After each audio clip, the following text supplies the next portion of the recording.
Good evening, Twitch.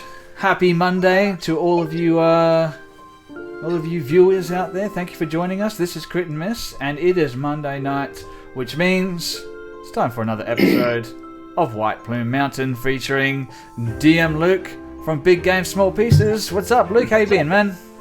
Pretty good, Sven. Pretty good. I'm here on holidays, and it's not my normal setup, but we're making the most of it, and we managed to squeeze some D&D in on holidays, so all's well. Nothing stops you, does it? You're out on a family holiday, guess what? Still going to play D&D. I tell them to hide in the bathroom while I play D&D. That's commitment. If it were my family, I would have to rope them up and gag them and put them in the bathroom, but I think there's laws against that, so I just don't go on holidays. We were going to put the kid in the quiet closet, but so you might hear her in the background. She's playing Minecraft. That's all right. It's ambience. It's ambience for the game, so it's all good. It's all good. After all, it's Monday night. We're just here for a nice chill session of Dungeons & Dragons. That's what White Plume Mountain is all about. It's about exploring this fun house of a dungeon, hanging out with some friends, and just having a good time.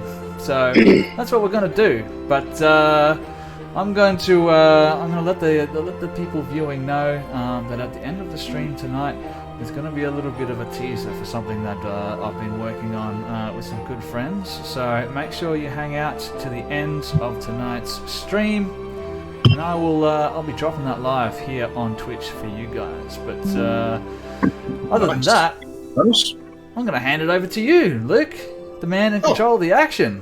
Over to you, my friend. All right, well, White Plume Mountain. Welcome, guys. We're here. We're about 5 sessions in, I believe, something like that. We've gone down the left path. We've now gone up the center. We've done the first room, in which case we fought Kelpies last week, and it turns out we had a betrayer amongst the group. Now, though, we sit there and rest as we try and get back a little bit of hit points and strap and bandage some things up as we move into our next area of the dungeon. While you guys are sitting there on the steps, you have been watching the water levels lower. So let's move over to the map. That should load up for you. We're in about the middle, lower, if you're trying to find us.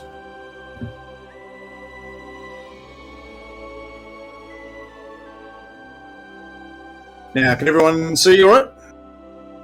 Yep. Beauty. All right, we can see yourselves standing there on the northern platform in the Kelpie room that you've just defeated. As you've been, I assume, tipping water out of your boots and things like that as you've gone and rested on the stairs to the north to get ready for a rest, unless you guys had other plans. Nope. Need to rest. During the rest? I'll hide under some kelp in the corner while I rest. I'm going to sit there and tune my new sword that I got off Rowan. Off. All right. Allah has Black Razor, one of the legendary weapons we picked up previously. Well, off that disguised infiltrator. All right. Well, just going to put you there on the stairs, sitting there resting. Sitting there, patting my sword, imagining what life could have been with the wonderful kelp. Yep. Well, while you're sitting there resting and staring ahead, pretty much, you're going to be able to see reflections of light bouncing off the puddles going down the corridor ahead of you. While you've been sitting there for the last hour or so, the water level has lowered, so that now you can see the paths all the way around. But the water still remains inside this large chambered area. The pathways and corridors that you've taken to the south, down to the Sphinx where you entered, have all lowered down to puddle depth instead of having about a foot depth. So off that you can see streaks and that of torchlight off in the distance. You guys are partway through a long rest. Hulla, you have attuned to that new weapon of yours. Since I didn't cop much damage last time, I'm going to sort of be pretty much sitting there as lookout for the guys. Yep. So probably watching the lights come up, and No. maybe take a little bit of a wander towards it to investigate, to have a look. No worries. Being the ex-soldier, it'd be like my turn on picket. I'm going to be a sticky beak. You guys wait here while I go scout it out. You're able to follow the plan. It's a bit fuzzy. Pretty clear here. The Pretty back clear on my end. on Twitch, it's the background details fuzzy for me. Okay. Oh yeah, on Twitch it's off. Looks clear to me. Alright, well, Hulla, while attuning to the sword, you hear it speak to you and tell you that you have now taken up the legendary weapon. It is now your job to bring all life to its end. Dun dun dun. You will Go do forward. You will Go do forward. Just keep going that way. But then I won't have anyone to sell cheese to. Cheese is not needed at the end. Oh, It talks to you in a way like it's giving commands. Like, this isn't a debate. But you're going ahead to the south to scout out and see about the reflections and the light source? South or north? South. North was dry, south had the puddles that the light's reflecting off, where you've previously come from yourself. Go to the south to the platform. Look out down below from the platform. Now, from your own dark vision starts to run out, but then there's a light source further down, and you can't quite make out exactly what's going on, but the Sphinx seems to be dealing with someone. Down below? Yep. Sounds like our rogue needs to be sneaky. Mm. How many feet away are they? Well, I wander back and tell the rogue, hey, you may want to come here and have a look. 120 feet? Well within my 600 range. Taking some pot shots. No worries. What are you aiming for? The darkness. Okay. Anybody holding a torch? There's a light source down there. You fire an arrow, and you hear a noise, gasp as you hear Enid duck down, and you don't hear a cry of pain though.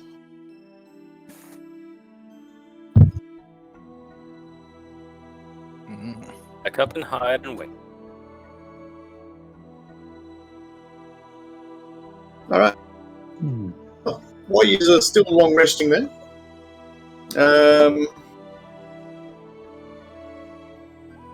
all of a sudden, voices get louder as they come forward. You've got their attention now.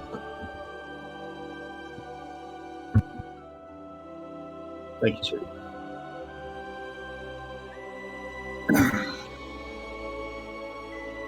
And coming to the lights, coming to the start of the tunnel, to the south of the room that you guys are at.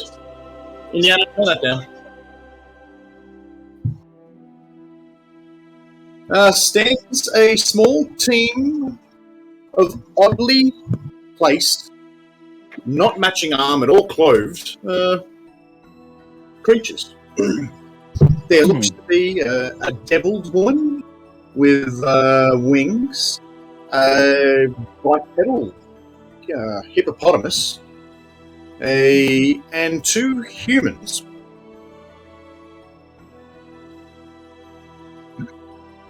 Hang on, isn't that his group? Like Quist's group or something? Potentially. I think he was lying about those. Okay.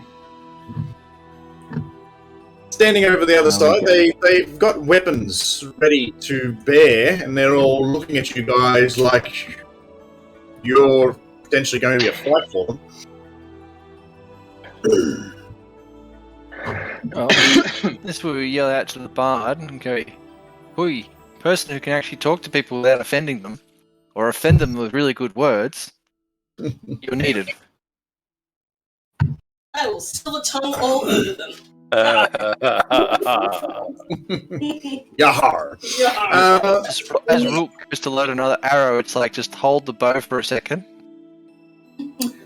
The hippo-headed one does pull a item from his, looks like a hand crossbow, but it looks very compact, from his side, and sort of keeps it up near in his hands in your general direction, but aimed at you. And he says, "Ho there! What for are you doing here?" The Kelpie's boyfriends. Sorry, what? The Kelpies that live here. We are their betrothed. Damn unsporting creatures, Kelpies. Can't abide by them. You side with them, do you? They're lovely. They're the best. You're not going to give us any trouble if you let us pass. You can't let Give you pass. the weapons and all. It's our weapons. Well, We got here. You should get to die first trying to get them. Only fair. remains seen. How far have you... Is this as far as you've gone? Pretty much. We've already done the rest of the dungeon. The right path is clear as well as the left. Last one. So, if you were to not make it, we could pick up where you left off, eh? Jolly good. Only fair. He turns to the others in his group and has a quick talk. I don't know. I think that they look pretty badly wounded. I don't think they'll last another fight. We just simply wait for them to get taken out, and we move in, and we'll take all the goods up from them. You know, spoils of war, victories, all that sort of good stuff. But tell you what, you carry on. We'll hang back here, eh? Call out if you're having problems. Will do. Jolly good. You know, we haven't done that corridor. The microwave. Is You this where- mean to the west. Yes. You know, we haven't yet. You can always, hey bro, you can always say to them, "Hey, there was a nice sitting down area to the east. How about we meet you there afterwards?" This seems important. But they seem pretty happy to let you guys kill yourselves, and they're going to take whatever's left at the end.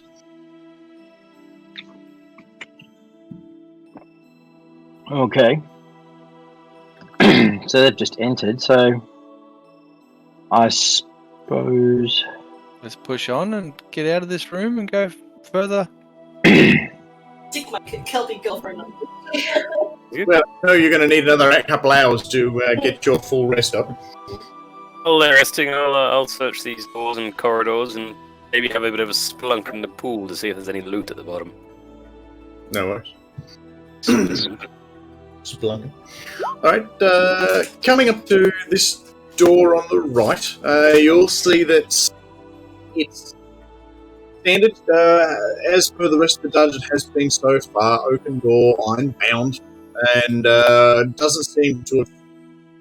There's quite a bit of water and moisture damage from here. It is quite warm as you've approached out towards the end of this corridor. You find the door in a good condition and unlocked. Next door. These are different doors. These are really different doors. They are a double set of doors, and they seem to be built out of extremely. There's a thread of leather, going between the architrave of the door and the door itself. It sort of sticks out. You can only sort of catch bits of it. Looks to be about a couple mil thick, and the doors themselves are quite warm. These ones are iron bound, and you can get a sense that the doors, especially with using some of your tools and scratching devices as you've investigated around, that they have an overlapping quality about them. You can also inspect along the floor that there's a lip there that also catches the door, like it's really made to be reinforced to not swing open. And it looks like the doors push inwards. I'm going to see if I can pull out that leather strip. Looks like a sealed door. I'm going to try and crack it slightly. As you start pulling on the, it is jammed pinched quite tightly in there. It's used for making a really tight seal. I figure I got a couple of hours while these guys are long resting. Yep. I'm just going to keep scratching at the leather. Somebody sealed this. I'm going to fuck with that dungeon. Well, the other ones, these are other explorers, seeing as though you guys have got this way.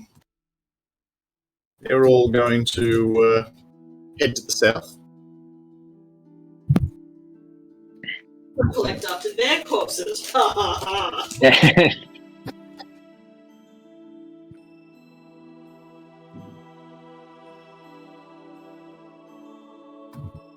As they head back down to the south. And then the light disappears as they must have gone around one of the corners.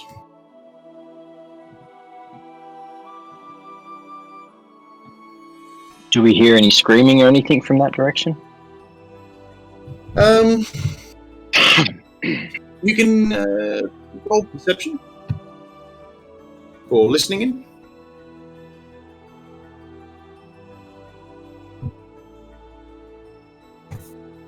Oh yeah. You can hear splashing.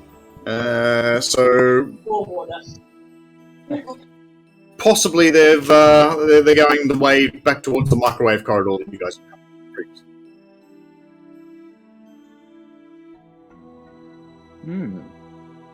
Interesting. All right. Continue your finalize your long rest.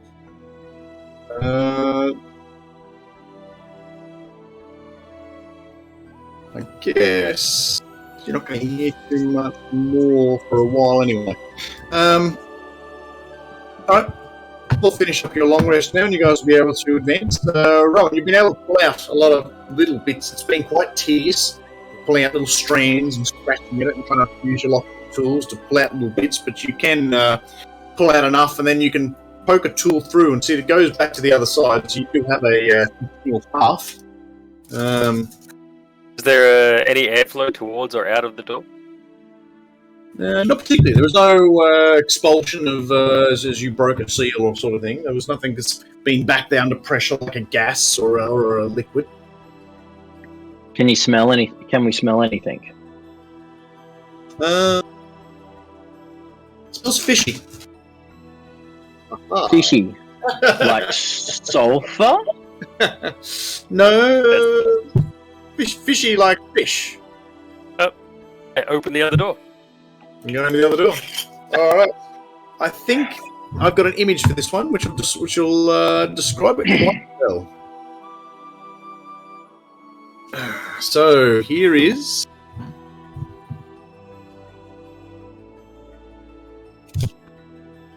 what you've got here is a length of corridor before it then rounds off into a circular chamber, as if it's been burrowed by a type of creature. You can tell that it's man-made. It's also got a white body with black stripes going all the way down it, and it continually spins. For you guys, the best equivalent I can figure out would be the like a fun house type thing in a fair house. But for your D&D characters, it'd be a hypnotic-looking room with constantly spinning, looking like it's burrowing type drill situation. Allow me to open up the room for you.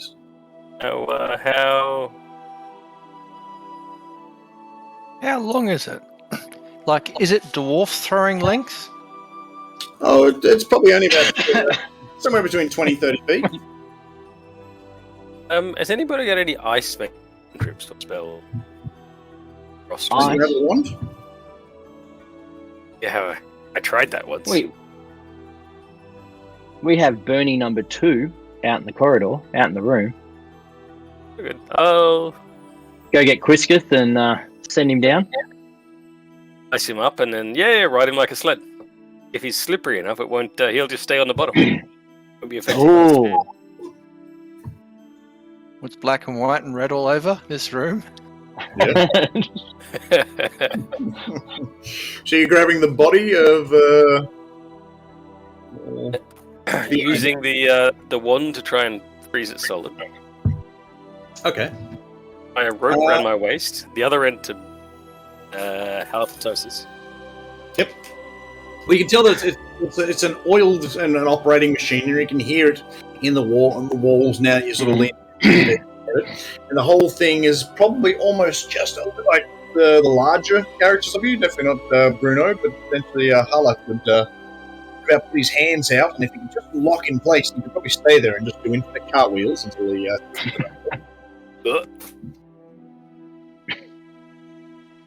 Like the Voltorium.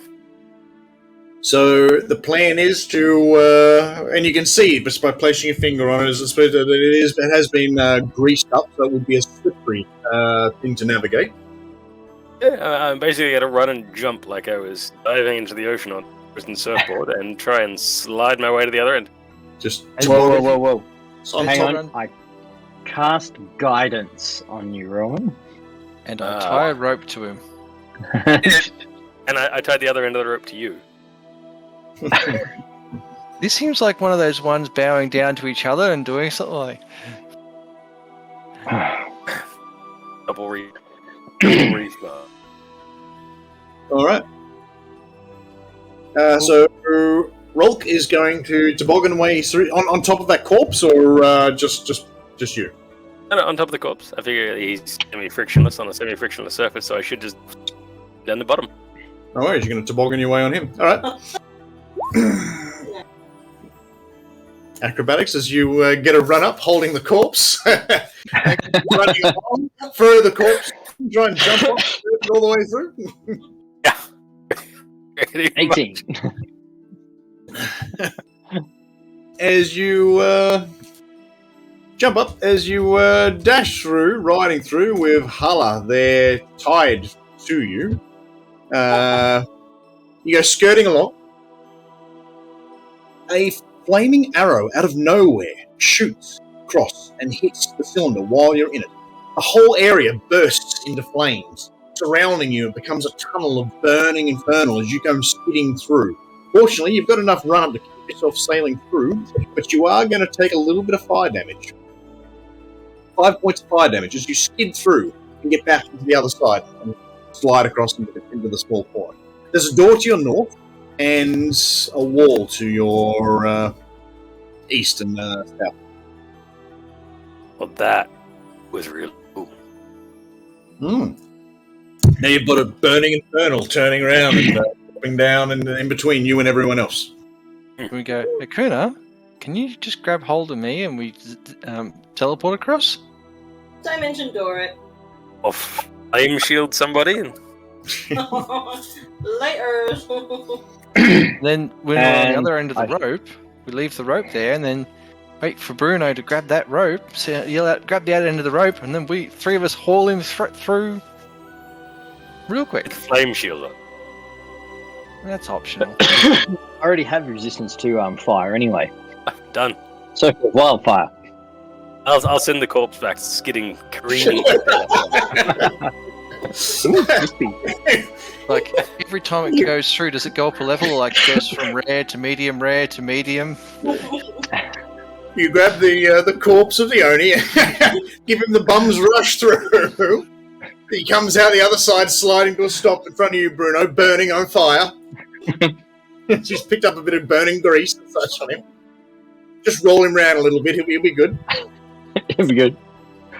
And I take a run up and basically ride it like a skeleton through. No worries. As you ride through, another arrow shoots out with a critical to get you, hitting you perfectly, knocking you from the body that you're surfing. You're going to take 6 points of piercing damage. How many? 16 points of piercing. As you find yourself now in the middle of the burning infernal with the corpse sliding away from you towards everyone else. Hank on the rope. On the corpse. Well, hopefully Ben tied the rope to himself, still there. and the rest of us pull. No, I did. So, yeah, let's see. Well, in that case, I cast Flame Shield. Yep. And I walk through. Alright, you go to walk points of through. damage. It's not easy. It keeps flipping you and rolling you around in the flaming, burning washing machine of as you keep crawling your way there, but you're able to get through after a little bit of having no experience having dealt with something like this before. Yeah. Right. You're all through. You've got a door to your north, and you're all in that small area between the flaming, spinning corridor and the rest of the dungeon. What's your plan? We'll investigate the area. All right. With that, you find a small little hole on the eastern wall where possibly these arrows have been coming from. Pushing your eye against it, you can tell that there's a light in the room, and it doesn't look that big, but there doesn't seem to be. You can't tell much else in the room. It's quite a small, typically designed hole. I'll jab an arrow into the hole. No worries. But it's probably like fist size at its biggest. So it's probably more like probably no bigger than fist size. Oh, I motion everybody not to stand in front of that hole, and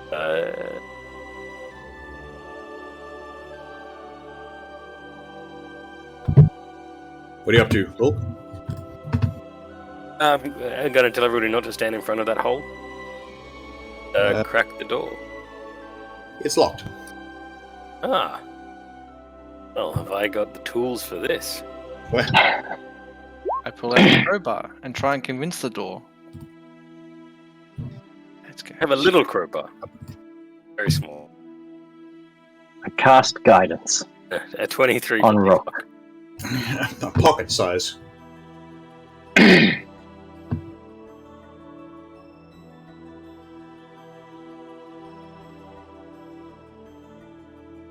No worries. You gonna roll that guidance? Yeah, I did. Oh, no. I Yeah, figured you can 23. roll Guidance again. Oh, right. Yeah. There we go. You unlock it? I open the door and then gesture halitosis through. One sandbag. Go on. What's in front of you, this small room, is two humanoids. One is a werewolf creature, and another is a knight. The knight has a heavy crossbow on him and a number of other weapons about his person. And the werewolf isn't wearing too many other items. They don't look particularly happy, and they look like they're ready to fight. Pretty much growl. Oi, what are you two up to? You shouldn't be there! Neither should you. What are you doing? We're here on maintenance. We're here to stop you. Maintenance. You're Do you not- know- Stop us if you're on maintenance. We're here for unmaintenance. Make work for you guys. Hmm. Wasn't for us, you'd be out of a job. You've got one chance to leave as the werewolf starts making arcane symbols. And Shoot him. Right. with your hand. Okay. Is it 23 hit? 23 will hit. That's a magical weapon, I take it? It is. And it's the first round of combat, let's say, so I get an extra. How dark is it in this room? It's Hang it. Okay. Well, I'm human guessing at body least a and 23 hit. light, so 23. 23, 15, and 10. You only get one action on your surprise round before we roll any initiative. If you took the initiative as you moved, so you're going to get the first one. And that was against the werewolf? 20? Alright, you quickly plug her with an arrow as we move into initiative. Roll.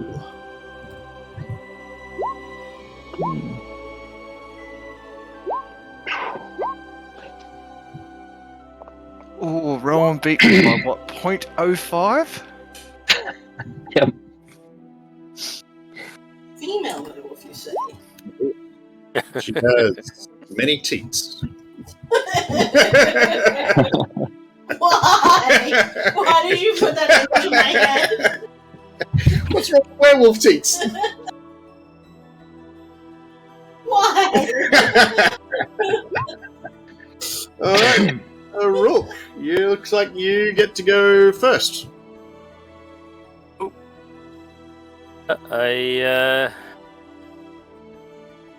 First proper round of combat, so I'm going to go and shoot the werewolf. Mm-hmm.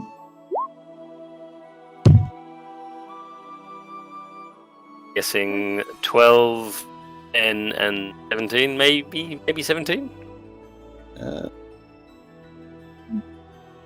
You get 3 shots now, do you, Ro? First round, I get an extra one. She quickly makes a form putting a shield up in front of her. So, what was your attacks again? It was 13, 10, and 17. 17 will hit. Cool. And that was my bonus. So it's 18 plus 1d8 for this super fancy. 20. 24. 24?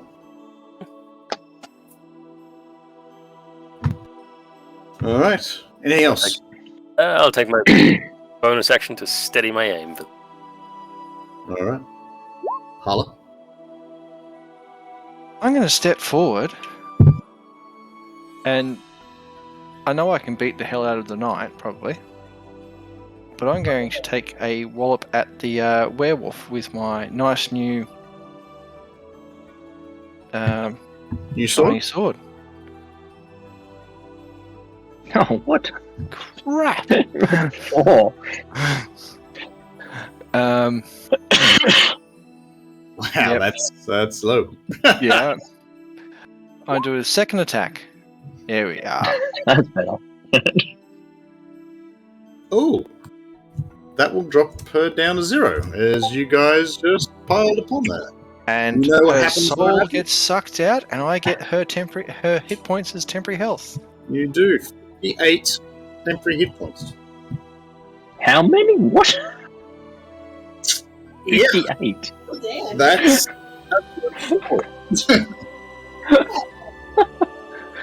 Alright, so do you want to describe to us what Black Razor does when you slay the beast? up. Whenever you use this to reduce a creature to 0 hit points, the sword slays the creature and devours its soul, unless it is a construct or an undead creature. A creature whose soul has been devoured by a black razor can be restored to life only by a wish spell. So last week, thank God you didn't get dropped too much. Yeah. Yeah. That's what I was trying to use on you. And Yep. right, so you come up and drive this sword into Snarla's gut as she all of a sudden goes very pale and starts going limp. Burke look next to her, looks over at you sort of thing and yells out, "Snarla! You killed my wife!" Oh my And you made him angry. Have you got anything else left, Hala? Yeah, why not? I'm going to action surge it, turn to him and start walloping him. You For 22 to hit, That will. for 18 damage, Yep.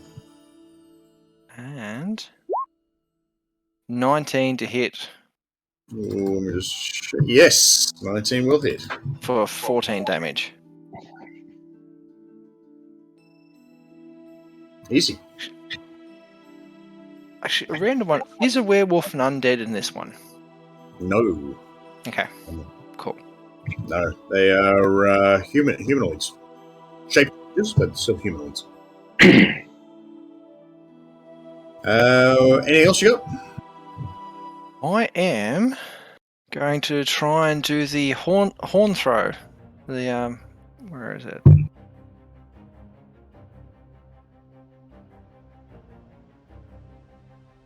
Hammering horns. I can push him back 5 feet.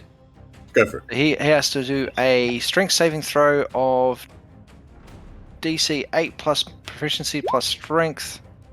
16, that's pretty good. Say again? I got a 16. You have Yeah. 8 plus proficiency of 3 plus 3. proficiency plus your strength. No, you win. You go to knock him back, but he stands his ground, and driven on by fury and anger. What else you got? Anything left? That's it. His turn. You bastard! As he comes in, two-handing a longsword right at you. 12 to hit, Yeah. 20 to hit. 20 does. 12 slashing damage. As he just smacking at you, spit coming from his mouth, as he's swearing and carrying on. With temporary hit points, can you go above your maximum hit point pool? Temporary hit points are just temporary. They're like whatever you've been given, so yeah, you've got heaps. Laugh and shrug it off. Pretty much. Pretty much. Tis but a flesh wound. Well. Well, that's all he can do. Hakuna, you're standing back in that little area outside of the spinning air room. The others have gone in there and started hacking and killing the werewolf, and now they seem to be turning against the guard who's standing there. He's getting beaten easily by Hala. What are you doing? I jump in, see that he's a knight, he's full metal. Yeah. I want to use a spell that I haven't had a chance to use. Heat. Let's cook this turkey. Yeah. Time to get some fire back on you as you jump into them. Laying upon him a heat metal. You just normal casting level or upcasting? What are you doing there? Yeah, that's just correct. It's a level 2 spell. You can upcast it to a level 3 or 4, which will increase the damage. You probably don't need these guys are probably going to wallop this guy, but for the fact of just pulling the spell off, Yeah, I want to play with it. Let's go. It's just as is. Just as is. See what it looks like at this level. I do. I can't. I got to use readers at the moment, but she can't use hers while we're away here on holiday. So there's the spell. I need to make a DC 14 save as what's that? 2d8. For 10 points, No. cooking damage. What part of his armor are you hitting? He's wearing splint mail. I was just going to go for any metal plug, but let's go for Yes. the head. Is he wearing a helmet? Yeah, of course. Let's cook his apples. Run over and paw him on the head, telling it to cook. It's a touch attack.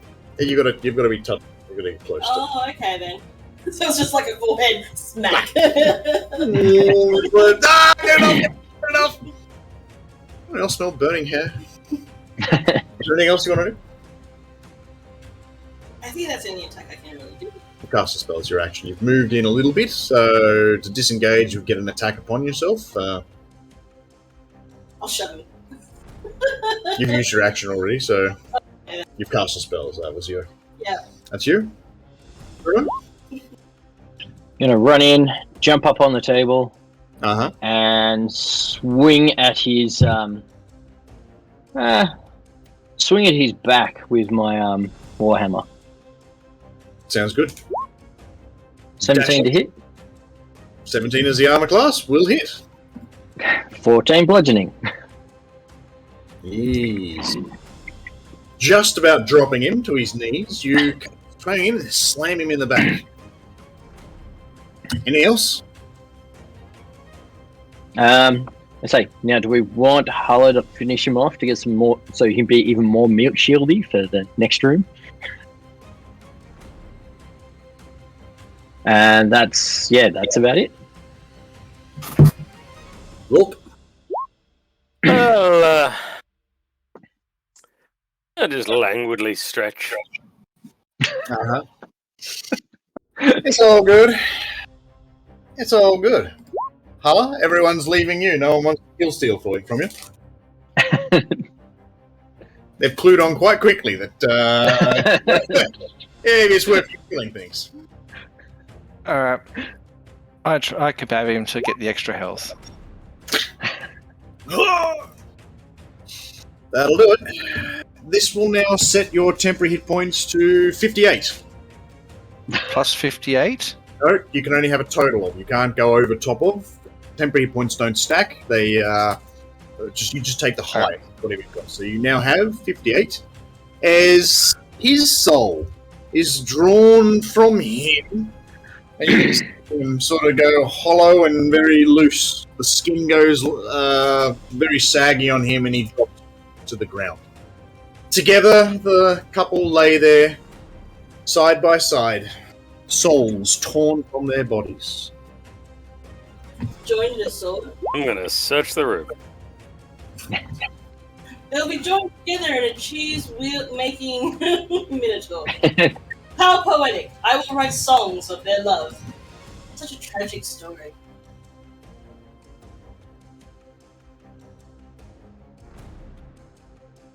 I'll also search the room. Not as well. So is there anything on those two that's worth... What gear are they carrying? Well, He had splint mail, sword, heavy crossbow, and short sword. Oh, sorry, long sword and short sword.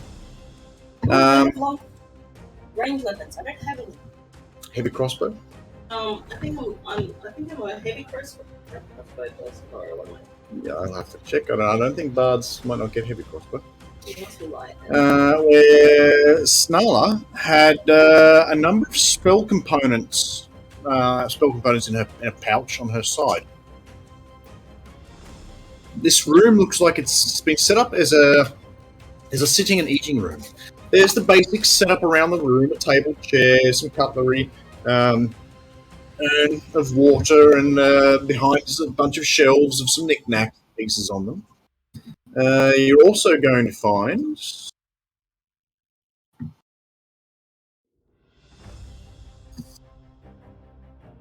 give me another one then.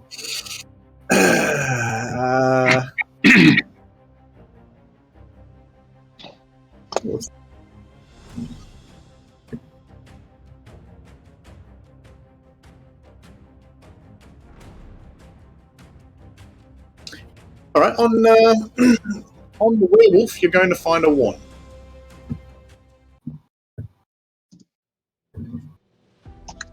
okay. Can I examine the wand to see if I... No, it'd be an arcana, wouldn't it?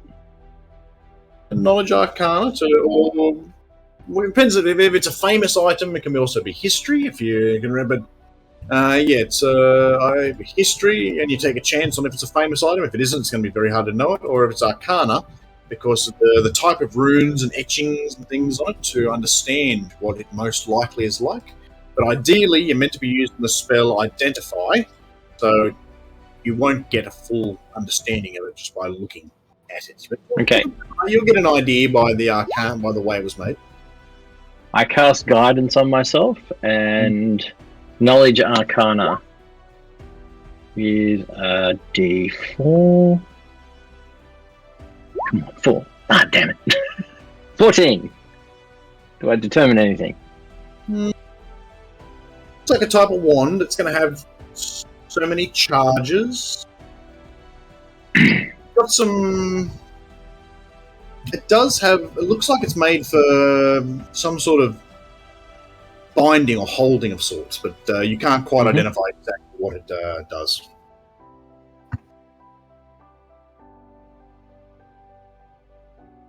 All Okay, right. well, I'll pick it up and put it in my inventory.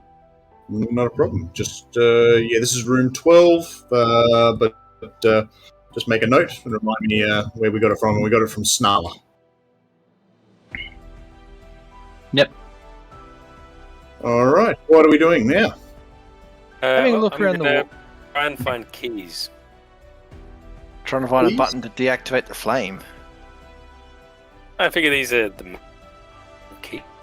The caretaker. No worries. As you search around looking for a keys, you'll find a set of keys next on the shelf behind you, to your south, on a nail on the back half of the room. You wouldn't see if you're from the door side. There's 4 or 5 keys put upon it. There's also on the shelf here, like a sack full of sand that also has a loop of rope coming off it. There's a couple of pins. There's a little bit of rope and things like that hanging up on the wall to the south. Looks like this room has basic necessities for doing some basic sort of work. But wouldn't be really set up for doing big things like recrafting doors. Is this the door to our north? It is. I'm gonna search that. No, I'll open the. We've got keys. Try the key. We'll check if it's locked first, so we're not It's locking locked, yeah. ourselves in. Find it not locked. Oh, Going in? I'm going out. I got the health. Looks like a chest. Maybe you need to let the rogues search for. This is a very fancy room. It has tapestries. It has a huge bed with a gossamer sheeting around it. Nice big double beds. There's a chest there in the corner. There's a number of small items, trinkets, earrings, and things on the bedside table. This looks to be the living room of the now sole empty couple laying emotionless on the floor outside. So this is their honeymoon suite. This is their... well, you know how you get those jobs? You look after hotels, take a partner with you, and you just live out there and you keep the place running? So we killed them. Yeah. This was that. Oh. So we could have had a little suite up. Yeah, it would have been nicer. How do we always find them after our long After the long... Okay, small So room. There's one more room. Try to investigate the room with the 20. Alright, let me open up this room. Let's have a look.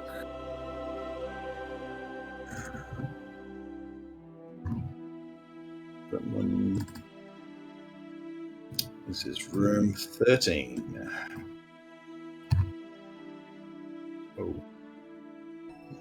Room 13. So, well, here's the official description.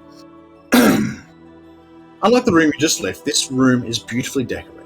floor is covered in fine carvings on the wall in erotic tapestries and shimmering curtains.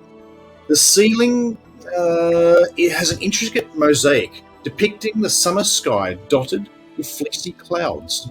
In the northeast corner is a large and lavishly covered bed, strewn with, and next to it is on the table is a low table with sweetmeats, cakes, and other delicious-looking consumables. In the northwest corner is a brass oak-bound chest.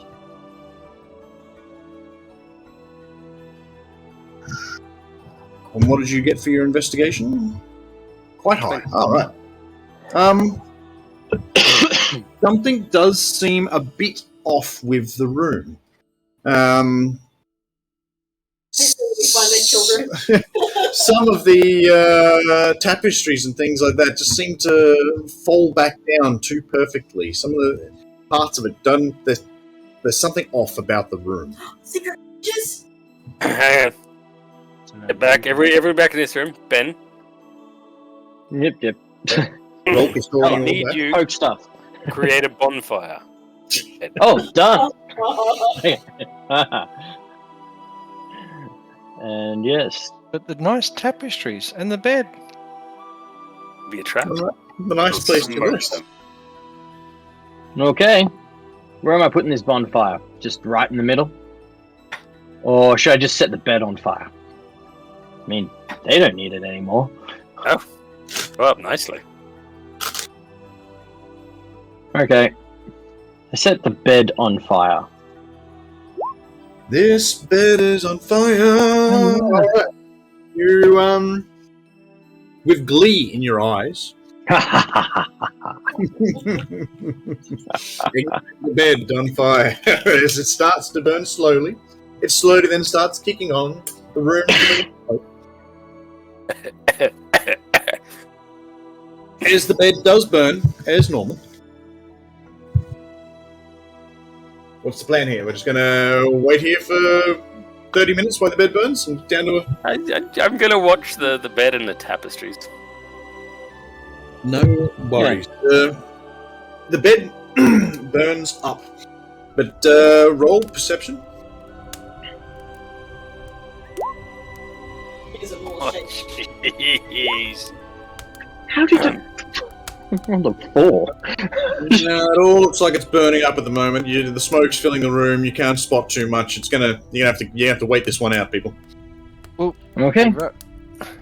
I'm going to roll perception then, but I'm going to use one of the guidance cards from.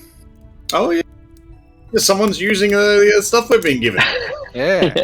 The way of interacting with the audience and getting people to actually engage in what we're doing. Oh yes, that stuff.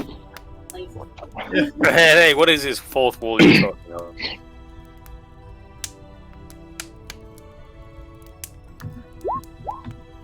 $18 plus a D4, isn't it? Yeah, it's the D4 for the guidance. 20. Right. Okay, while the bed is burning and things are going up, you'll be able to see through the black smoke that doesn't seem to be staining and affecting a lot of the room. The stars and things like that are still there, painted into the roof with the fluffy clouds. Same with some of the tapestries of the erotica. Doesn't seem to be burning up as it should. So potentially they're either resistant to fire and smoke, or there's something else going on. Noticing that the roof doesn't seem to be blackening, pull out the halberd and start tapping the roof to find out if the roof is real or not. It is real. You can tap the roof through the smoke and come back down again and pop up and down. it's not. The room's quite. The ventilation isn't great here in this small stone room. Is this so we can? Is it just to make sure it wasn't a mimic? Is that what we're doing? Like, why are we burning this bed? Well, Ron got a sense that the room was a bit off. Okay, so set it on fire. So yeah, he set it on fire. Okay. I'm gonna do some more investigating. Okay. It's smoky in there, so it's not going to be easy. It's kind of As you're going in, I'm going to say you're disadvantage checking because the smoke, your eyes burning and stinging, the oxygen's getting low in there. It's not a great place to be.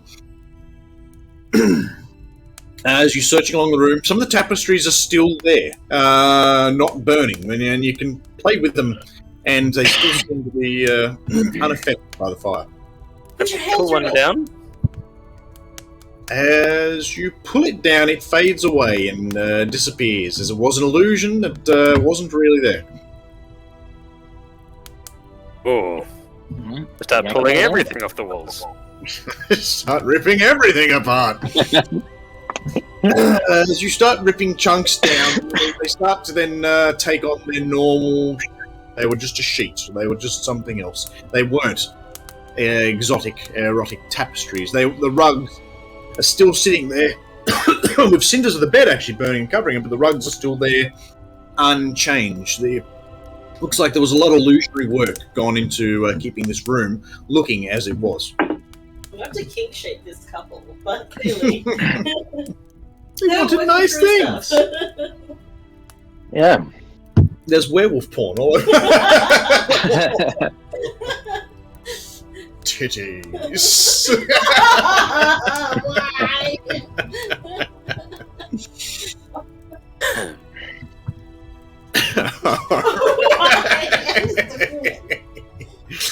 I hope this doesn't take me down a dark path. I hope so. What is in that line from Dean? I hope this doesn't wake up. Something inside of me. I'm gonna touch that chest. Well, good thing you can do that and stay low, because the room is still full of smoke and the bed is still burning. You get over to the chest. How are we gonna do it? I'm gonna tie a rope around it. Break Nice. the doorway. And halitosis to mighty feet. Many strength of feet. And pull it into the next room so we can search it without smoke. Yeah. Also, it might be trapped. So we'll bring it into the room with us. Covering your face with your cowl and things like that, you're able to start dragging the chest out. And it does feel a lot better to at least be out here, even though this room's starting to get filled with carbon monoxide and smoke. Oh, We get into the area. We've got fires on the outside and fires on the inside. You guys are kind of surrounded by fire at the moment. Ben, like, everything is cool. Everything is meant to be exactly how it's meant to be.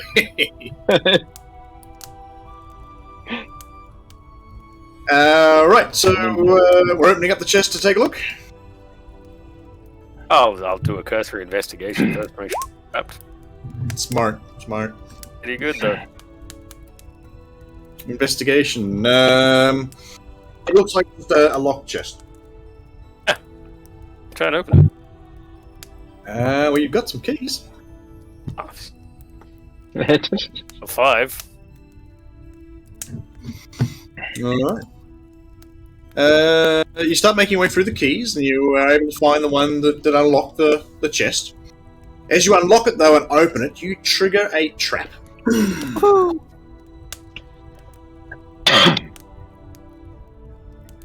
As a room is filled with a yellow, nauseous gas that erupts and fills the entire area.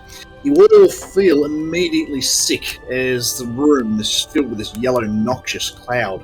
It smells of skunk cabbage leaves and all sorts of foul things. It matches the decor. That's going to be in your for days. Mm-hmm. Everyone must make a Constitution saving throw against poison. Yep, and I have advantage. Let's see, what was the DC is 14. Ugh, Allah, not good for you. Well, I do have guidance at the moment. That lasts for a while, doesn't it? As long as someone's concentrating on it, you get, I believe, a minute out of it. Even the card ones? Oh, yeah, no one concentrates on that. Yes, you can use that. Didn't do much for you, though. And Hakuna, you two are overcome. You wretch and are ill. Same with Bruno. 9. You're all vomiting in the room. I haven't seen Ronks roll yet. Oh, I rolled a 21. Did you? Oh, yeah, at the top there, I see. All right, so Stinking Cloud has been cast from the chest as a trap that will set up. Yous are all poisoned and vomiting at the moment, retching everywhere. Right. Does it seem to be centered on the chest? It's now out in the room. Like it will last for a while now until it's gotten rid of and dispersed, or... So what are you doing? You're standing in amongst black smoke and yellow smoke filling the room. Is it in this room as well? Yeah, it's spilled out everywhere. It will fill this whole area. I cast mass healing word, or is that just until after the poison? Aha! Well, it's poison, so everyone's got disadvantage on things at the moment. I cast rope trick. Uh-huh. Beckon everybody up into a small interdimensional space that can hold us all. Hurriedly try and usher everyone to go up into a hole in the sky, or in the top of the roof. Okay, let's do that then. Climbing up. Mhm. All right. I'm gonna be a friend and say it doesn't feel full of smoke. Things can't come in from outside. It's attacks and spells can't cross the. Yep. So you quickly go in there and hide, and you can just sit down there and watch the smoke and the fire and the cloud and the noxiousness all going. You're all sitting up there, still trying to keep whatever you got left of your lunch in. After a minute or so, it's the smoke clears. The scent is still down there, lingering, but the cloud has cleared. I climb back down and actually investigate what's in this chest. Okay. Inside the chest, you find gold. You find gems. You find... I'm not going to say electrum pieces because they suck. Platinum pieces. You've got quite a sizable bounty. Must be worth at least over $1,000 in coins and gems here. You'll also find another wand. Can I have a plan? And, on a spell book. We're obviously going to find a spell book. Well, trades. Do anything? Jack of all trades is for all your abilities. Gives you half proficiency in everything. Right. I'm gonna have one last investigate in the room to see if there's any illusionary thing covering up holes or hidden things, or maybe a switch to turn off that damn tunnel. Alright, so searching around, you're going to find that you can... The tapestries are kind of there, but they're covered up to make it look like something better. So the idea was to make it look more luxurious room. With stars and sky and with rugs everywhere. It was made to be somewhere really nice. Checking around behind everything, you're able to feel the walls and work your way around the burning cindered ash bed that's still glowing in embers, and discover nothing further in the room. I'm gonna try and investigate to find a switch or something. Stop that flamey hallway. I'm going to gather up the wand and the spell book. All right. Who's going to pick up all that gold? What gold? Exactly. There we go. It was room 13, if you're making notes where you got things from. Room I am. 13. All right, looks like Mod's dropped us a bless and a wild surge, I see. Wild magic surge, for anyone who needs it again. All right. Have you back here again, Mod. Regular listener on all the streams here at Crit and Miss. All right. So, looking around, you can't find anything that disengages the spinning portion of the room. What a sucky thing to have. I'm gonna get some of that sand and try and throw the sand into the mechanism. Pouring sand into the gearwork. All right.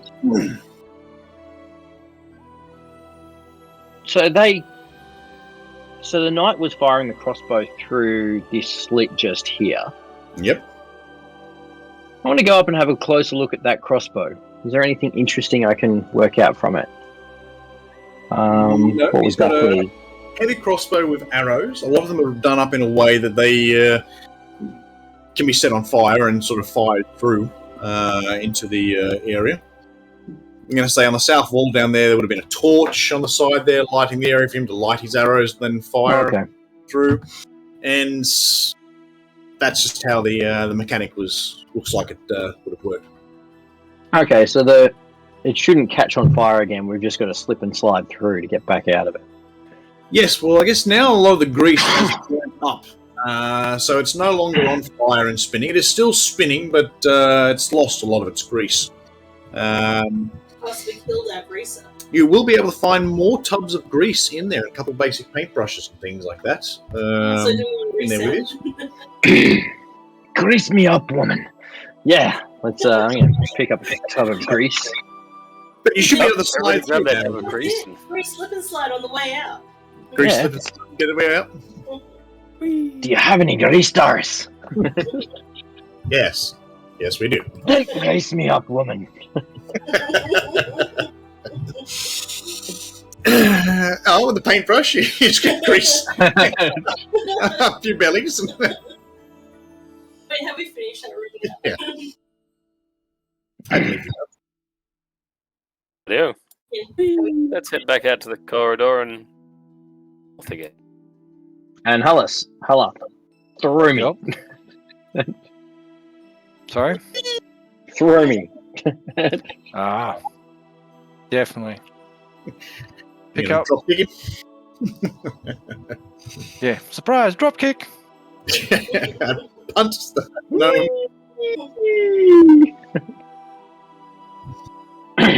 You're able to enjoy it for what it's meant to be. A fun house. This is a fun house dungeon after all. What would be a spinning cylinder? Easier to Coming along, Halla? Yep.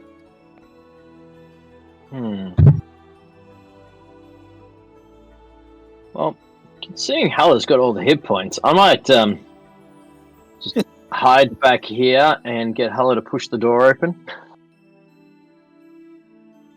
Sounds good. Okay. You can lean on these double doors, and they're warm.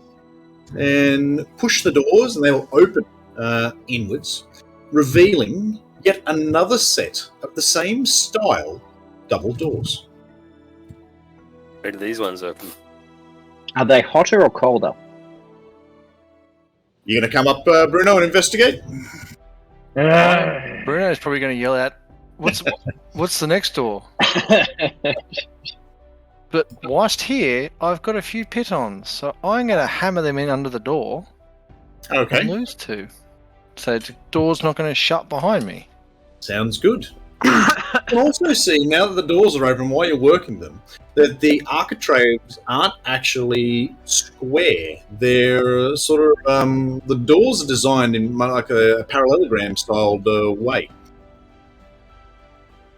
So any force applied to them actually locks them in tighter. Okay. And you can see the leather strip that goes up around the door from floor to ceiling around the area, so that when they're closed, they pinch closed and get a really good seal. And yes, these doors are warmer than the last. See some hinges on a door we just went through? Yep. I'm gonna pop one of them off its hinges. You gonna what, sir? Pop one off its hinges? You want to take the door off its hinges? Yeah, just one of them. Okay. Okay. You start popping the pins out of the hinge to take the door off. Solid teak. At least 200 gold for this. Yeah, probably a solid Alright. teak. Do we smell anything? Do I smell anything like sulfur or anything like that in this? It's And how warm big is and- this room? So we've pushed one set of doors open. How big is this ante room?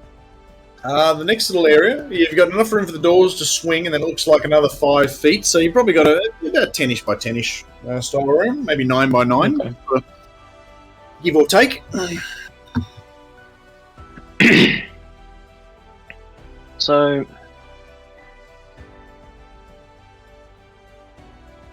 basically, like an ante room to stop anything coming out, or if something fails, the doors are shut. Is there any? Does the second set of doors budge at all in any way? Does it take a lot of effort? They sort of move, but nice and easy. You can move them easily. Okay, so we shouldn't have to worry about anything that's there at the moment. It's a one-way once you go and you can't come out. Well, only if there's pressure against it. You should still be able to pry them out.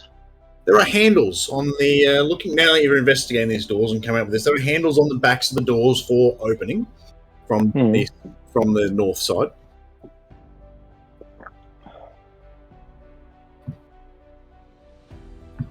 We're going forth.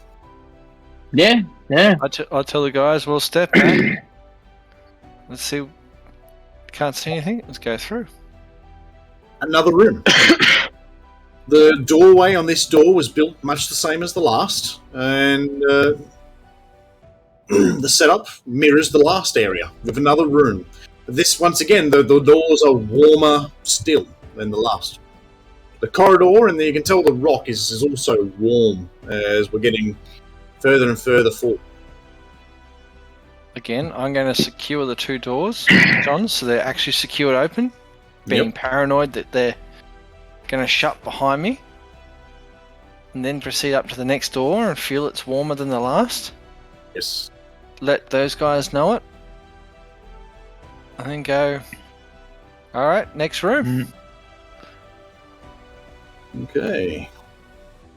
I'm going to use insight to see if I know of any famous traps. You know, things rogues talk about in it. Insight is reading. Insight is reading people. History would be the knowledge of things done previously in the past. Excellent. Yep. A 16 to work out if this is the famous Moist von Lipwig trap or not. Moist von Lipwig. And Hakuna, you wanted to do much the same? Yeah, why not? 17. A little bit better. Well, potentially, the going along, you can tell that there's nothing non-magical, something mechanical made to close the doors, particularly the way they're designed. I guess it could be here in case of inrush. Those of you who've done mines and things before would know potentially gas or water inrushes could be causing areas. So people would want to section off different areas of mines and pits to make sure that the whole area doesn't become flooded and ruined. Makes sense with the flooded room on the other side that it would flood and then have to leave it to drain it. As Ella opens up the next set of doors. The rock continues for another 15, 18 feet. And then it opens up. How light is it in? It's dark. You guys are all walking in the dark. I'm only going to secure one of the doors so we can have something to run and hide behind if need be. Okay, so if I can just get on this check there. Rolk, as you've come up, you can see into a vast area of water. For us in the future, we'd know it's something along the lines such as an aquarium, like you've got a clear, transparent surface or material that's blocking between the water and you, and it's sort of built in like a large dome that goes over the top of you. It seems to extend ahead. You've got the very strong smell of fish and rotten seaweeds and things like that around. It definitely has the smell of the ocean at low tide. And nothing is lit. The temperature on the other side of this transparent yet malleable surface is extremely hot. This body of water on the other side is superheated. How tall is the roof here? The dome immediately to your front, jumping up and touching, only looks like it goes up about 12 feet or so. But what you can see into the darkness just continues going up. How high is Beyond the the water? It's beyond your. Oh, how far is your dark vision? Gloomstalker, I think it's double what it should be, so like 120 foot. It's probably. You might get glimpses of rock and cave and structure because you're in an uneven, imperfectly built structure, but it keeps going up. There is a large amount of water stored here. Anybody got any explosives?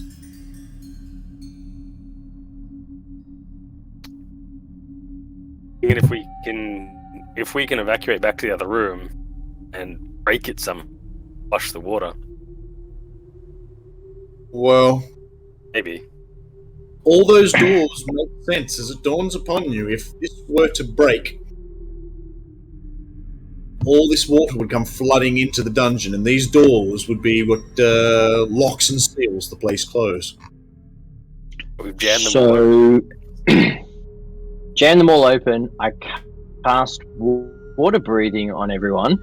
It's superheated water. It's superheated water. Yep, So but just in case. It's not just going to be the water that kills you here. No, but How long does that fire shield last? Well, what about Well- Rowan's tower? It's not waterproof. We've learned that. yep, Well, since it's darker now, I'm 10 minutes. going and scout round carefully. Using my gloom.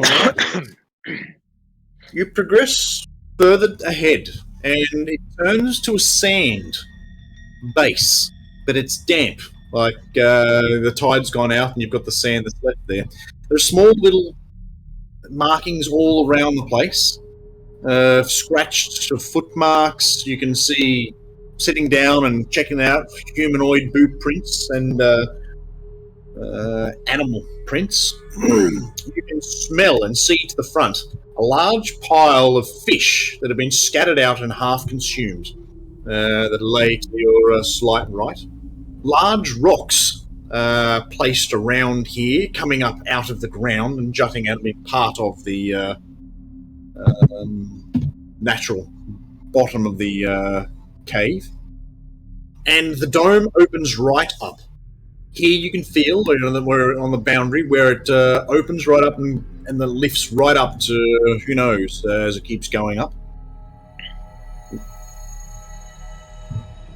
I reckon this is the feeding area for something that lives in it.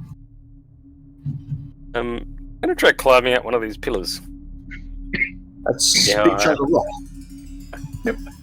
You climb up the rock and go up about 10, 15 feet. The Does water everyone still remember the poem that you guys were sent? The mysterious note.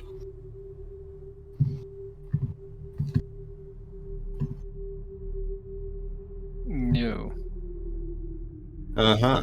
The thing that... To rescue Wave, you must first do battle with the beast in the boiling bubble. Cross cavern vast, where chain links rattle, lies whelm past water outs double. There's something big in here, and As you climb up over the rock, inside you can see a huge shell. A shell larger than anything you've seen previous. It looks to be about 24 feet long. At its widest, it seems to be, good 15, 16 foot across.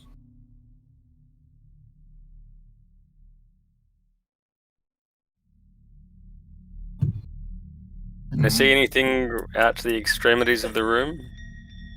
Carefully scouting around. Trying not to touch because of the intense heat that's radiating off it and causes you to sweat by standing near. You can see off into the darkness with your Gloomstalker eyes. You can see the naturally formed cave as it heads out, dropping down, and then circling back up into the area way up high above. Watching for something swimming around in there. It would have to be an extraordinarily styled aquatic animal, considering it would have to live in the heat. So yeah, I go back and tell everybody what I found. There's something really, really big in here that eats. And we have to fight it to get the next weapon. Or if we can somehow drain Drain the volcano? Cool. I don't touch waters in there, but Just get Ben to tunnel down somewhere and then come back up. And when he eventually hits the boiling water, well, hopefully it won't be that bad.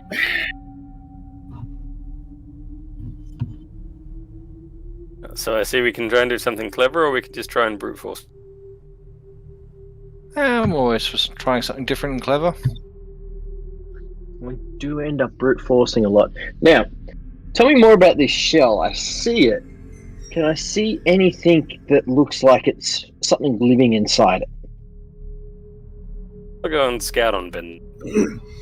Well, from your distance, it would be perception with disadvantage, considering you're using your black and white vision for dark vision, and you're also at a distance.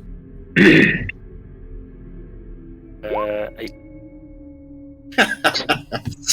You're struggling to see too many things blend in with your monochromic vision, Bruno. But Rook is getting right up on top of the thing to have a look. As you sit there, sifting through and looking around the shell, all of a sudden, long talons start erupting from it. Legs extrude from the shell. The shell picks itself up and wraps itself. And a giant crab stands before you. Allow me to... Shiny. Please tell me it's shiny. It's the shiny crab. Long It's the before shiny crab. the thing. Talonfall was I want to slam my Rob. tower on the ground. No, whoa. Where's all the gold and platinum that you found? We could bribe it. Tiny. We'll bribe it when it's dead. Okay, we're doing this. Destroy the tower. Crab boil, boys! The crab looks at you all, trying to... It works in simplistic methods, so food. You're not the normal food handlers. Oh! And you're not doing the normal food handling routine. I'm going to use animal handling to go back, get the fish, and feed it to it. Roll the 21 for animal handling. Ah, someone's learnt. Roll. Also help with animal handling to do that as well. What? 14? Terrible Hey, rolling. you stewards, we will take care of you. We have some fish. You Yes. race back, grab as much fish as you can. You can tell this stuff isn't particularly fresh. It's been here for a little while. And in these temperatures, it's kind of spoiled a bit. You turn back around to walk over, and after moving yourselves over to collect the fish... As I get over there, Yep. I cast Purify Food and Drink and remove the spoil. present it. Very nice. Now we're using abilities we didn't know it ever come in handy. Who uses purify food and drink like that? That is a good use. Recasting the spell, you're able to freshen up a lot of the food. And as you turn around to go back, you find the crab is almost on top of you as it's followed you across as you hold up a fresh load of fish.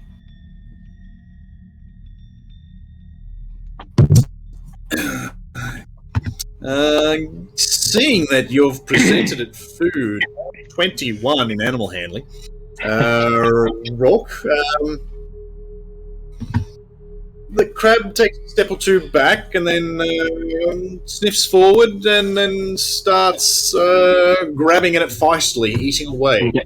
I move out of its way. Feeding it. No worries. The giant hermit crab eats from you, from your bits and pieces. What do you want to do? Well, that's Keep it distracted. I keep it distracted and keep offering it food. And I sort of Rock, go up and check some stuff out. Now that the shell has picked up and moved along with the crab, you can find that there is a chest, quite a long chest, sitting on the ground just behind where the shell was. Open it. It was a perfect moment for wild magic, but how often in a campaign does purify food and drink come in handy? Sven, I was looking at that and I heard you say it. I thought, this spell doesn't get enough traction in any campaign. The character has used it correctly. I'm not going to take that from him. Rook, as you get there and open up the chest, inside you can find a trident sitting in there looking immaculate. All its time in this salt-bound area with heat and temperatures has done it no ill. I'll grab the trident and making my way around everybody, slowly gesture for everybody to follow me. Yep, and I'm going to do the way out of the room. look at me dance to distract the crab a little bit.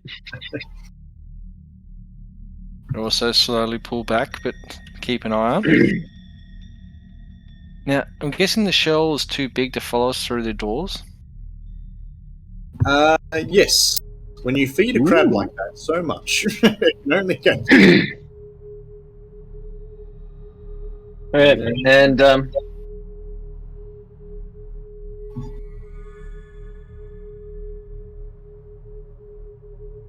everyone backing away out of there, or?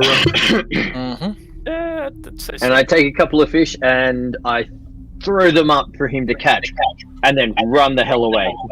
Yeah, leave the catch, then watch you, and then go back to the food that has now been made fresh again.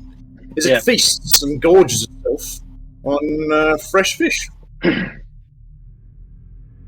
As we pull out, I'm going to remove all my little pitons and reclaim them and close the doors.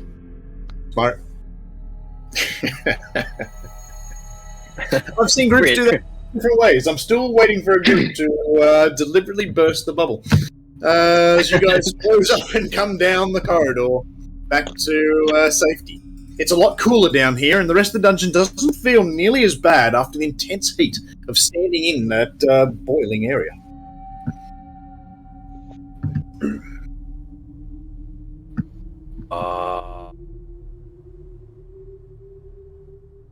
Okay. We're not solving things without killing it. Yeah, just what's going on? Oh, I don't like that. Something's happening. Roll 20 isn't playing the game for me. You'll have to give me just a moment, guys. That's the same for me. It has... Sorry? Yeah, just put me back to the... Graphics performance notification. We've detected you are using an unsupported system or browser. Hardware acceleration may be disabled due to the setting. Apologies, guys. Hang on. No, No, I just back just to it now. reset. Just hang on. yeah, it's doing it. My apologies, guys. Hopefully, Roll20 are fixing up their game. Yep. Well, I'm back.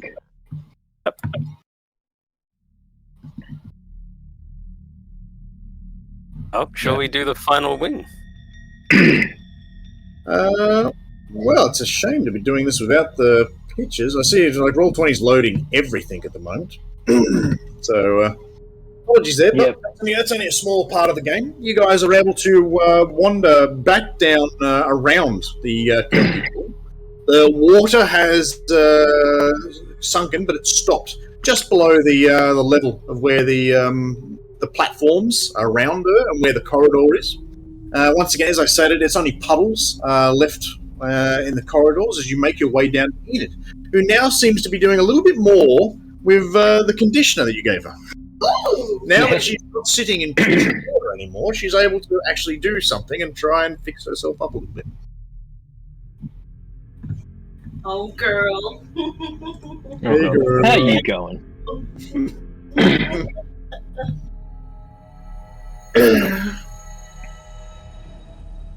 I'm just reloading. And then a whole fatal error. I'm going to have to figure this out. Fatal error. Roll20 is not enjoying me at the moment. Luckily, we've got a week or two to figure this one out. Anyway, getting back down to Enid, she's going to look up as she's trying to actually clean herself. Be like, oh, it's so good to dry. How's it, Enid? How many people are you letting today? Oh, just those 4 who came in a couple hours ago. Alive still? Okay. They haven't made it very far. Well, if you can see them, I'd have moved them, but no, they went the way you first came, turned around after an hour or so, then they came back the other way. You look back down the other corridor, and to the east, and about 15, 20 feet up, there is a large, extended pool of green slime that's still sitting there in the corridor. Inside the slime, you can see a set of bones that weren't in that corridor earlier. Looks like one of them came running down this corridor, fearful of something. Must have forgotten about the slime. Slimes. Easy slime, easy go. How's the condition working for you? I think it's coming along, but I need fresh water to give myself a rinse before I go too far. I'm not overly interested in getting... I just want to be dry. Have you ever been wet for days on end? Here you go. I thought I could set something alight and leave a bonfire for you. Oh, you need a bonfire. There we go. There's a bonfire for you, and I put it just there. I'm glad it's there you go. Roll20 is doing nothing for me at the moment. Alright, you light a fire near her that she can use to dry herself. Oh, very appreciative. Thank you. I'm gonna. Looks like you are doing very well. Yeah, we get by. Hope Well, that helps. Thank you, but hopefully the other group won't beat you to the final prize. Yeah. Maybe they'll help us out. Are we tracking up? Well, your first challenge awaits. And with that, you can see in this 10-foot wide corridor, there is a large length of slime, some 20 foot long. You can see the bones of something inside of it that never quite made it. As it boils away, leaving an acrid stench, you guys will need to figure out a way to get past the acid and continue progressing down the corridor, where it then turns to the right and disappears round the corner. But at that point, I think we'll pause for this one. We'll actually end early. I've been promising you guys we won't go on. for weeks now, and I think we've rolled 20 down for me and for things and such. It's probably a good time to use that since I don't even have my die here to roll or do anything. Okay. So, Hella, how many people can you... Oh. How long's this line? It's about 20-ish feet. I don't have the map in front of me, but 20, 24. It's a reasonable size. The problem to jump it is the height. You don't have a lot of height in this area to jump high, clear a distance. We're good. Hella, I'm going to cast Protection of Energy, so you have resistance to acid damage, and you can just carry everyone across with all your extra hit points. Yeah, that'll be a pretty easy way to do it when we come back. Like a bag of holding. Like a bag of holding. I don't. Does anyone have a bag of No. No. I know a previous group I had used a bag of holding and used it quite well, and they were getting everyone in and throwing it over with the hopes that whoever was throwing the bag over wasn't going to stuff the roll. And just launch the group into the acid. So, but I reckon if you run and jump across, like run through it, with your extra hit points, you should be able to get away because it lasts up to an hour. And you should be able to get us all across. Protection from energy acid, and then all the temporary hit points Hala is currently sitting on? Yep. Should be good. Let's hope whatever gets on the other side that spooked the other character doesn't do it to you. All right, Sven, if you want to come on back, I think we're done for tonight. And here I am. How'd it go, guys? Yeah, good. Good. Good. I probably not the only person in the chat who was hoping for some crab combat tonight, but like Luke said, that is the first effective use of purified food and drink that I've seen in a campaign. So I've got to say it's a crit and miss first. You're put yourself in the record books there. Well done. It was. So many people just don't have that spell prepared when you do need it because it comes up so rarely. But there it was, prepared and cast. Well done on that one, Ben. Thank you. I think some people have used it in my Out of the Abyss campaign just because I don't like giving them clean water, and it burns a spell slot having to force them to use purified food and drink. But this is the first time where I've seen it used in a way that just completely voided a particularly nasty combat. I was really hoping. I didn't think about it, but at 21 on the animal hand. We're feeding an animal, which what does an animal really want? Like just bed and be left alone. Like yeah. And look, you're a lot nicer than I am. I definitely would have used that wild magic in there. I was really hoping for a fireball. Aggro the crab, blow open the whole water chamber, just add a little bit of chaos. No, but you guys handled it, so I can't take that away from you. So hats off to you guys. Yeah, and I think at that this will be a good spot to bring tonight's stream to a close. However, I did promise you guys a little bit of a teaser. So, if you're watching live on Twitch, before we end up the stream tonight, we're just gonna I'm gonna show that to you. I'm gonna show you guys what we've been working on behind the scenes. Make sure you give us a follow on Twitch, maybe even a subscription. We've got a lot going on, so every little bit helps. If you're if you don't have any money to donate, that's all good. Just give us a follow on the socials. Tell your gaming groups about us. Jump in on our Discord because we're always organising new games, and that's where I drop a lot of the news. And you might be lucky enough to jump in for something like Tales from the Roguelite Tavern or just any of the streams or any of the private games that we're planning. And while you're at it, make sure you check out Big Game Small Pieces with DM Luke. That's his channel where he does various D&D related videos, all your class reviews, race reviews, adventure reviews. I'm pretty sure you have one, a review for this particular adventure. Is that right?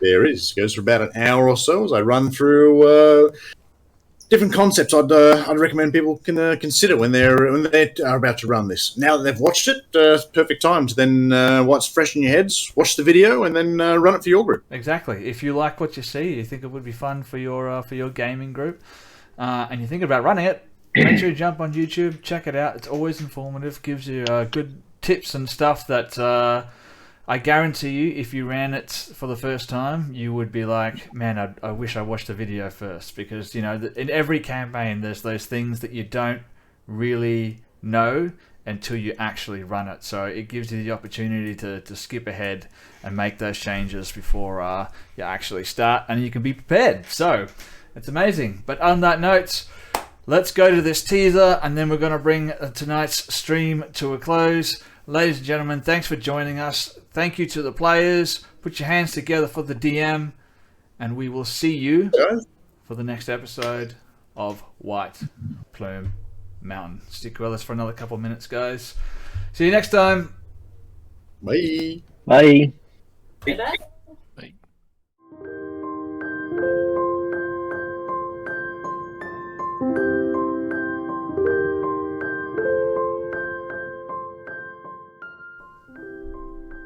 Let's grab a third one. Hello, my name is Sven from Crit and Miss. And this is Christian from Hermes D&D Services. Son of a bitch. And this, believe it or not, is the Dungeon Delve podcast. You son of a bitch. Alright, let's do it again. Yeah.